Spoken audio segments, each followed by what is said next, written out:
Magandang araw po sa inyong lahat mga kamarshmallow. Nandito ako ngayon sa OWSW. Ibig sabihin, nandito ako sa clinic. Magpapalinis po ako ng aking mukha. Ayan, umakit na nga ako pag-akit ko. Naku, alam mo bang medyo nahiya ako kasi pagpasok ko mukhang pangmayaman ang labanan. Alam mo na, syempre, para nang maka-experience ng pangmayaman ng papalinisan, ito, pumasok na ako. Siyempre, pagpasok ko, hindi talaga mawawala ang aking pa-video-videos. Kasi nga, siyempre, remembrance din ito eh. Kaya ito na nga, pinaikot-ikot ko na. Ayan, tinignan nyo, ang ganda ng mga kagamitan nila.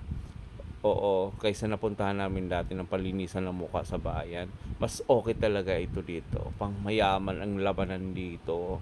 Kaya ito, Sana pa all. video kagad ako nang dumating ako kasi nga siyempre, alam mo na, first timer. Ayun na nga, sinalang na nga ako. Alam mo bang kinabahan ako dyan? Kinabahan ako ng kinabahan.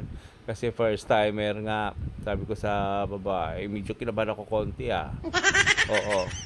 Kaya sinali ko na siya sa aking pagbibideo para makita si ate.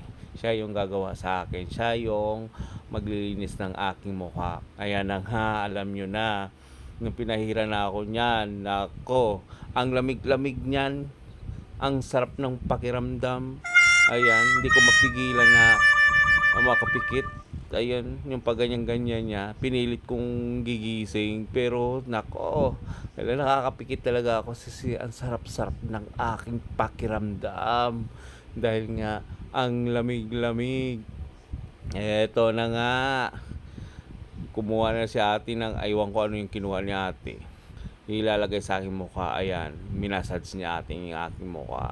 Ang sarap-sarap naman ng pakiramdam ko. Sana Kaya all. sabi ko, mukhang makakatulog yata ako rito. Oo. Kasi yung pinahid niya ate sa akin na pag massage niya, parang ang lamig-lamig. Di ba? Ang sarap talaga ng pakiramdam pag massage ni ate. Kasi nga, eto, ang lamig-lamig, ang sarap-sarap. Ang sarap talaga matulog. Oo, pag ganito. Ayan.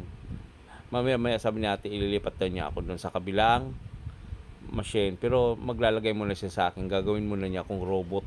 Wow. Babalutin lahat ng aking mukha for 8 minutes. Ayan, syempre akala mo linis na no. Pero hindi pa tapos yan eh. Bali marami pang gagawin ni ate sa aking mukha. Ayan, tinakpan na nga ang aking mata eh. Lilipat ako ng ibang machine. Yung ibang ito ginawa ni ate, hindi pala pwede papakita rito. Kasi nga, pinagbawal ng TikTok. Ayan, diretso na tayo dito sa kabila. Ayan, ang ginawa. Ayan na. Ito sa lahat na ito dito ako natatakot kasi masakit to eh. Yung laser dito. Ayan, gagawin ni ate, ili-laser na niya ako. Ayan. Medyo tiis-tiis lang kasi medyo masakit talaga yung ganyan. Pag laser, masakit talaga sa mukha. Bali sa mukha, sa ilong, lahat ng portion dyan, ginaganyan ni ate. Ayan, sobrang sakit. Masakit talaga. Oo, alam mo bang para kang sinusunog, yan ganyan ginagawa. Pero pagkatapos naman, giginhawa rin ang sarap-sarap na pakiramdam nyo. Kaya pag magpalinis ka ng inyong mukha, kailangan handa ka. Kasi pagdating sa laser na katulad niyan, medyo masakit talaga. Dahil nga sa tapos na akong magpa-laser, eto, nag-picture muna ako bago ako umuwi. O, di ba? Ito na nga, umuwi na ako, bumaba na ako, ayan, sumakay na ako ng taxi. Nag-taxi na lang ako kasi walang Grab. Ilang oras ng aking paglalakbay, eto, nakarating na talaga ako dito sa aming pabrika. So, bye-bye guys!